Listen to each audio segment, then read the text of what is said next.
a 66 million year slumber. Today, Earth's ultimate biological killing machine awakens deep within the Amazon. It's a prehistoric king versus the most complex ecosystem on the modern planet.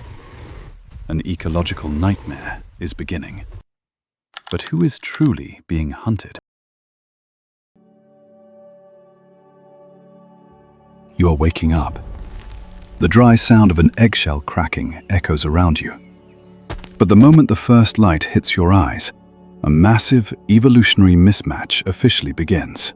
You are a Tyrannosaurus Rex, the most perfect biological hunting machine this planet has ever produced. The only problem is, this is not where, and certainly not when, you are supposed to exist. Welcome to the 21st century Amazon rainforest. Let's pause for a second to analyze the fatal discrepancy right from your first breath. Back in the Cretaceous period, 66 million years ago, the Hell Creek Formation of North America, your true home, had a completely different atmosphere. Oxygen levels fluctuated, but more importantly, the climate had distinct seasons. The flora consisted of conifers and ancient ferns, and there were massive, open floodplains. The lungs of a T.Rex, featuring a complex air sac system identical to modern birds, were designed to pump massive amounts of oxygen into an 8-ton muscle machine operating in wide open spaces. But here, in the Amazon, you are inhaling a thick, boiling, humid soup that feels like you're chewing on water. You stumble forward on your first steps. Instinct, the DNA code programmed from millions of years of survival, is screaming for familiar signals. Your acute hearing should be picking up the distant, booming calls of hadrosaur herds, or the heavy footsteps of an adult T.Rex. Your sense of smell should be catching the scent of ancient cycads and the blood of giant creatures. But no, all that greets you is the screeching of monkeys in the canopy, the deafening buzz of aggressive insects, and a wall of vines and ferns so dense you can't see 3 feet ahead. In the very first moments of your life, the world has handed down a sentence. You are an exiled king in nature's own kingdom. If modern North America is too freezing in the winter for a warm-blooded or mesothermic creature like a T.Rex to survive, the Amazon basin seems like the only viable option temperature-wise. But this warmth is a trap. Your body, with its thick scales and massive volume, is a biological nuclear reactor. In the ancient Hell Creek environment, winds from the inland seas would help cool that massive frame. In the Amazon, a constant 85 to 95 degrees Fahrenheit, combined with 90% humidity, turns this place into a sauna that never shuts off. You are slowly boiling from the inside out. But the heat isn't even the most pressing issue. The hunger kicks in. A T.Rex is an ambush predator, designed to hunt creatures the size of school buses. Your brilliant binocular vision, sharper than a modern eagle's, was evolved to lock onto a moving triceratops miles away on an open plain. In the Amazon, those perfect eyes are useless when your line of sight is blocked by 1,000 layers of dense foliage. You spot a small movement near the water's edge. An agouti, a giant South American rodent. You charge at it with the clumsiness of a massive, unoiled machine, immediately tripping over an exposed tree root. The agouti vanishes. Finally, after hours of struggling, you catch something, a frog. You swallow it whole. It tastes like nothing but absolute disappointment. Welcome to the harshest survival math problem ever. Consumption dysfunction. A T.Rex needs to eat several tons of meat a month. Meanwhile, the largest creature here, a tapir or a capybara, is roughly the equivalent of the meat stuck between your teeth after a Cretaceous breakfast. Time passes, and you miraculously survive infancy. You are now 2 years old. You stand almost 12 feet tall at the hip and weigh several tons. The entire Amazon rainforest is starting to realize a terrifying truth. The rules of the game have changed. But your dominance carries the tone of an evolutionary tragedy. Let's talk about genetic memory. Every animal on Earth carries an innate fear of its natural predators. but not a single creature in South America has the DNA code to warn them about you. Nobody taught them to run when they see a giant bipedal creature with a head the size of a compact car. One morning, you encounter the current ruler of this jungle, a fully grown male jaguar, weighing over 200 pounds, proudly standing over a dead tapir. In the jaguar's eyes, he is the apex of the food chain. He growls and bares his teeth at you. The exact tactic that has successfully warded off every rival his ancestors ever faced. But you are not another jaguar, and you are not a bear. You lower your massive head, grab the entire 500-pound tapir carcass, lift it into the air as lightly as a chew toy, and walk away.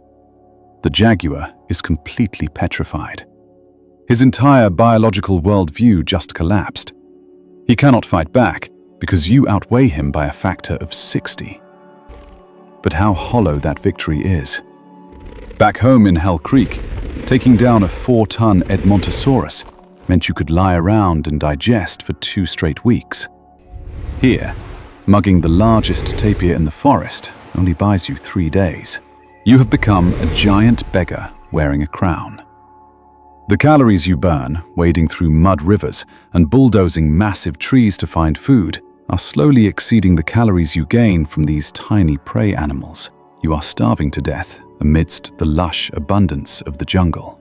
Because you cannot maneuver through the suffocating thickets, you start using the river systems as your highways. The winding Amazonian waters become your kingdom. And this inevitably leads to a clash with the king of the swamps, the black caiman. One afternoon, while wading chest-deep, you are attacked. A 16-foot caiman, carrying hundreds of millions of years of reptilian evolutionary perfection, sinks its lethal teeth into your thigh. It immediately initiates the infamous death roll to tear off a chunk of flesh. It has done this to thousands of prey animals. But today, it has bitten into a 6-ton monolith. The caiman's rotational force cannot move you a single millimeter. Annoyed by the inconvenience, you reach down. A T.Rex's jaws weren't built just to tear. They were built to crush bone. With a bite force of up to 35,000 newtons, you bite right through the caiman's armored scales, like biting through a crisp pastry. This caiman's ancestors once shared the earth with you, and it seems it forgot exactly why the dinosaur lineage ruled the planet. But this victory opens the door to another kind of hell. The puncture wounds on your leg from the crocodile's teeth begin to fester. Your Cretaceous immune system, which once helped you survive Triceratops horns and territorial bites from other T-Rexes, is completely defenseless against modern tropical bacteria, fungi, and parasites. Ticks burrow deep into your cracking scales, and the feet that once stomped the ancient earth are now rotting from being constantly submerged in water. The Amazon doesn't need a bigger monster to kill you. It is using the smallest things imaginable to slowly erode your existence. To truly understand the T-Rex's tragedy, let's look at real-world evidence of ecological mismatches in modern times. Remember the story of drug lord Pablo Escobar's cocaine hippos in Colombia? In the 1980s, he brought 4 hippos from Africa to his private estate. When his empire fell, the hippos escaped into the Magdalena River system. Hippos are African megafauna, naturally kept in check by brutal droughts and lions. But in Colombia, with a mild climate, endless water, and absolutely no natural predators large enough to threaten them, these hippos bred uncontrollably, reaching numbers in the hundreds. However, their existence is destroying the local ecosystem. Their massive amounts of waste alter the water's chemical structure, suffocating native fish. They are alien kings, but their dominance is a death sentence for the land itself. Just like the invasive Burmese pythons in the Florida Everglades, when an apex predator is dropped into the wrong context, it doesn't create a cycle of life. It creates a dead zone. The T-Rex in the Amazon is doing the exact same thing. It has created a 60-mile landscape of fear. Every animal has altered its behavior to avoid it. Tapirs have become strictly nocturnal. Monkeys refuse to come down to the forest floor. But unlike Escobar's hippos, the T-Rex is entirely alone. It cannot create a second generation. The kingdom it is currently ravaging will instantly begin to heal the very second its massive heart stops beating. 3 years have passed. You are no longer just a creature of the Amazon. You are an exhausted ghost of the past. You dominate this land, and absolutely nothing can hurt you in a direct fight. But you are losing a brutal war of attrition against the heat, the disease, and the hunger. The existence of a solitary T-Rex in the heart of a modern jungle offers a profound lesson about the laws of the natural world. Absolute strength is not the key to survival. Adaptability and belonging to an ecosystem are. Evolution is a complex contract between an organism and its environment. When you tear up that contract, even the strongest becomes useless. Being the apex predator doesn't mean you are invincible. It just means nature has to use slower, far more insidious methods to return you to the dust. The ultimate power, sometimes, is the ultimate isolation.